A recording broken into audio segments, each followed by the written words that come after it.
Hello everyone, welcome to Focal Point. This question was asked in GATE 2014, set 1. So let's see what is happening in here.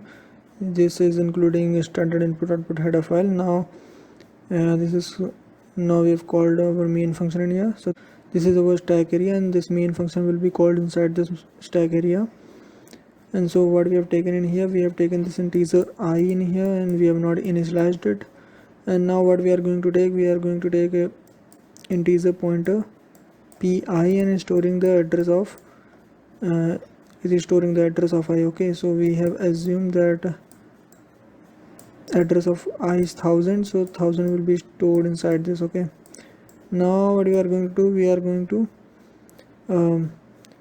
using this scanf. So what scanf is doing, scanf will take a integer input from the command line from the user, and it will store that value inside. It will store inside the location where pi is pointing to. Okay, so pi is pointing to this integer I, and that's why that integer that is entered by user will be stored inside this I. Okay, so and after that we are going to print the value of I plus 5. So what will be happening in here, let's assume that user is entering this 100 in here. So what will be the output of it?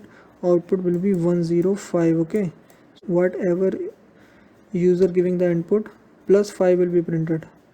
Okay, so on execution the value printed is 5 more than the integer value entered. Okay, so this D will be the correct answer of it. Okay, so this D is the correct answer. Thank you so much.